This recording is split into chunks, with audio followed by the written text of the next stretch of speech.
fellas, it's Rudy.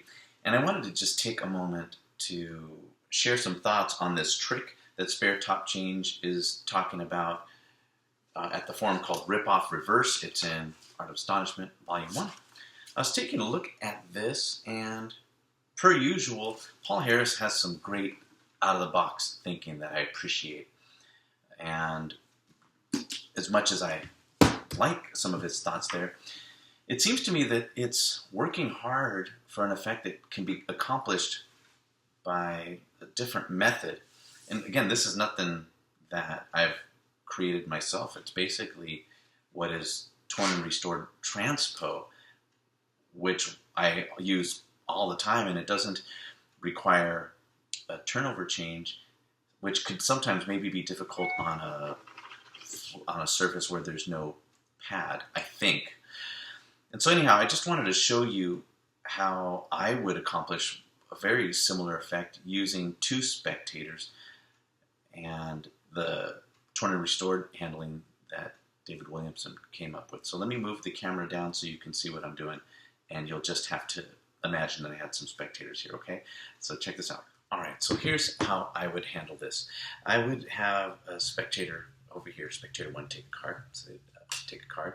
You don't have to show them that necessarily right now, but at this other point you would have another spectator take a card, and they would sign this one, whatever that might be. In this case, it's the Jack of Hearts, so you can see it, and have that signed. Blah, blah, blah. So you can see that, Jack of Hearts. And then similarly, you're going to say, let's rip this thing up into 4 pieces. So now this places you in that same situation that you are in reverse ripoff. Now you're going to go to this spectator and say, all right, you took a card. What'd you take? The 2 of Hearts. Great. Well, we know that you could have picked the same card that this gentleman has, right? That's torn out in 4 pieces. And you're going to place that on the table.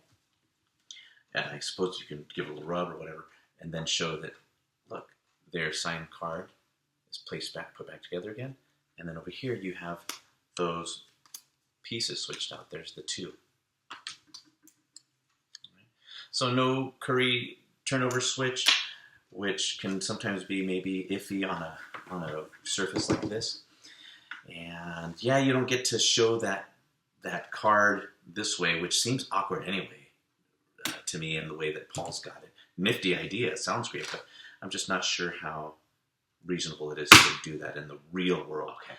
So anyway, it's just a thought. I love the way that Paul Harris thinks out of the box, and that sure is a lot of creative thinking on the part of Paul Harris, as you would expect.